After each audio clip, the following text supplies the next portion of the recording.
Lyari gang war की अनकही कहानी, जिसमें एक्शन भी है, मारधाड़ भी है और कत्लो गारत के सनसनीखेज मनाजिर भी।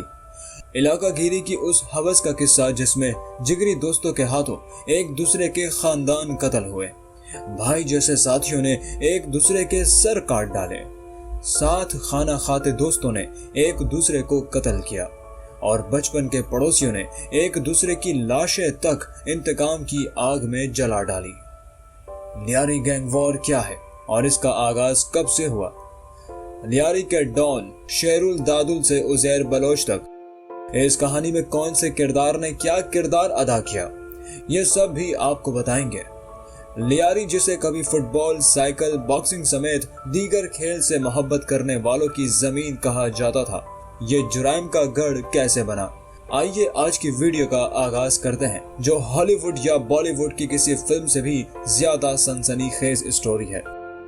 हक पाकिस्तान ट्रेंड में खुशामदी। दोस्तों, हमारी कहानी लियारी की कहानी है, अब्दुल रहमान बलोच के गैंग की कहानी, बल्कि लियारी गैंग वॉर की कहानी। एक नहीं बल्कि कई नस्लों के दरमियान ताकत के हुसूल के लिए बेरहम कशमकश की कहानी। कराची के इलाके लियारी में जुराइम की कहानी कई दिहाई पुरानी है।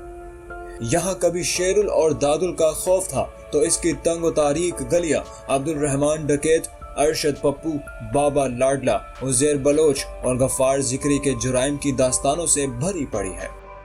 लियारी की कदीम बस्ती, जहाँ कभी जिंदगी महंगी और मौत सस्ती थी, मंशियात का धंधा खुलेआम था, गैंगवार वालों ने भी लोगों का जीना हराम किया हुआ था।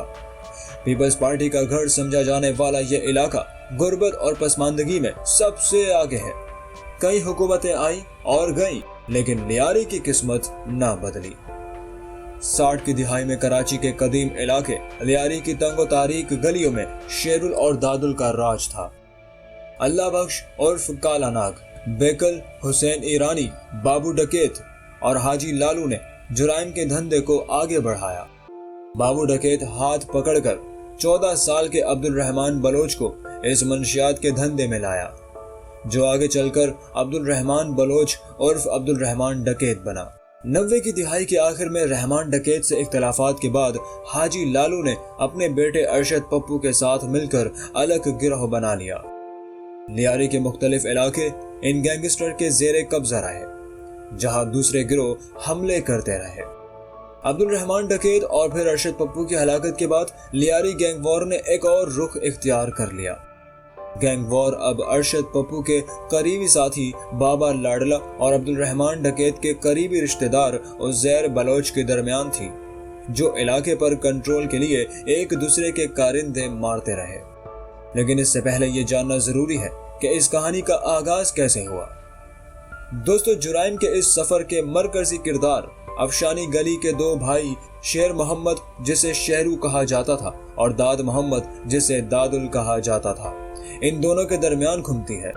लेकिन मैन गैंगवार का पहला वाकया 1960 में पेश आया, जिसके तहत दो गैंग इस इलाके में मंजर आम पर आए।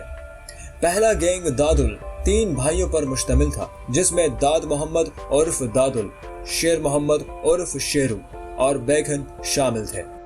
ये तीनों भाई लियारी के मुख्तलिफ इलाकों में मंशियात फरोशी के काम के साथ साथ सिनेमा के टिकटों की ब्लैक में फरोख्त करते थे। जबकि दूसरा गैंग नबी बख्श उर्फ काला नाग का था, जो मंशियात फरोशों का सरगना था। अब्दुल रहमान डकैत का बाप हाजी दाद मोहम्मद उर्फ दादुल और चचा शेर मोहम्मद उर्फ शेरू 1950 और 60 की दिहाई में सिनेमा हॉल्स में टिकट ब्लैक करते थे और नशा करते करते लियारी में मंशियात के धंधे के बेताज बादशाह बन गए। इसी दौरान उन्हें एक मजबूत मुखालिफ काला नाग का सामना करना पड़ा। काला नाग एक पुलिस छापे के दौरान फरार होते हुए गिरकर हलाक हो गया। काला नाग का बेटा अल्लाह बख्श उर्फ काला नाग 2 के नाम से जुराइम की दुनिया में मुतारिफ हुआ। उस वक्त हाजी लाल मोहम्मद उर्फ लालू और इकबाल बाबू उर्फ बाबू डकैत के मुखालिफ गिरोह सरगर्म थे। काला नाग 2 ने बाबू डकैत के गिरोह में शमूलियत इख्तियार की। लियारी में कश्तो खून का यही दौर था, जब दादुल के बेटे अब्दुल रहमान डकैत ने जुराइम की दुनिया में कदम रखा। इसकी तमाम तफसीलात आगे चलकर बताएंगे।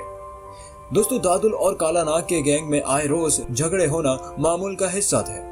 उनकी लड़ाइयों में बम, असलहा, गोला बारूद का हरगिज इस्तेमाल नहीं किया जाता था, बल्कि ये ताकत के जोर पर आपस में लड़ते थे। इनके असलहा खंजर, डंडा, छुरा और दीगर आलात हुआ करते थे। दोनों गैंग मंशियात की फरोख्त और सिनेमा की ब्लैक में टिकट फरोख्त करते थे। असलहे बारूद के बगैर लड़ने वाले गैंग आपस में एक दूसरे के खून के प्यासे उस वक्त बने जब अयूब खान के दौर में उनके हामियों की जानिब से दादुल ग्रुप की ताकत को अपने मुखालिफिन के खिलाफ इस्तेमाल किया जाने लगा। देखते ही देखते जुराइम पेशा अनासिर आहिस्ता आहिस्ता सियासत के लिए इस्तेमाल किए जाने लगे। वक्त का पहिया तेजी से घूमता रहा। चंद ही दिन बाद काला नाग यानी नबी बख्श पुलिस मुकाबले में मारा गया।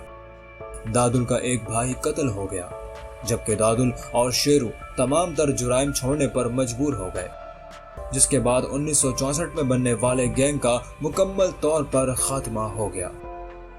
नबी बख्श की वफात के बाद उसका बेटा फजलू काला नाग 2 के नाम से मंजर आम पर आया और बाबू डकैत नामी आदमी से मिलकर एक नया गैंग बनाया। बाबू उर्फ इकबाल डकैत का खानदानी ताल्लुक पुलिस के घराने से था। बाबू डकैत की जानिब से अपना नेटवर्क पूरे लियारी में ऐसे पुरस्रार तरीके से मुनज़्ज़म किया गया कि चंद ही रोज में उसके गैंग से बाबा लाडला, अब्दुल जब्बार उर्फ जेंगो और शिराज कामरेड नामी कई गैंगस्टर जुराइम की दुनिया में भयानक रूप लेकर सामने आए। और देखते ही देखते लियारी के इलाके कलाकोट और रेक्सन लाइन के इलाकों में बाबू डकैत और काला नाग 2 का सिक्का चलने लगा। और दूसरी जानिब लियारी के दूसरे इलाकों जहानाबाद, शेरशाह और लियारी नदी की दूसरी तरफ लाल मोहम्मद उर्फ लालू, जिसका ताल्लुक दादुल गैंग से था, आहिस्ता आहिस्ता सरगर्म होने लगा। लालू का शुमार काला नाग यानी नबी बख्श के मुखालिफिन में होता था। लालू चंद ही रोज में दाद मोहम्मद उर्फ दादुल के बेटे अब्दुल रहमान डकैत को जुराइम की दुनिया में लाने में कामयाब हो गया, जिसके कुछ ही अरसे में अब्दुल रहमान डकैत जुराइम की दुनिया का बेताज बादशाह बन गया। इसके बाद दाद मोहम्मद के हिमायती इसकी सफ में शामिल हो गए और इसका शुमार लियारी की ताकतवर तरीन शख्सियत में होने लगा। अब्दुल रहमान डकैत ने लियारी में अपना राज कैसे कायम किया और ये लियारी गैंग वॉर का बेताज बादशाह कैसे बना? अब्दुल रहमान ने अपने बाप की मौत का बदला कैसे लिया? इसकी पूरी स्टोरी आपको लियारी गैंग वॉर के इस सीरीज के दूसरे पार्ट में बताएंगे। लिहाजा इस सीरीज की तमाम वीडियोस के नोटिफिकेशन हासिल करने के लिए हमारे चैनल को सब्सक्राइब कीजिए और बेल आइकन पर लाजमी क्लिक करें ताकि हर नई आने वाली वीडियो का नोटिफिकेशन आपको बर वक्त मिलता रहे।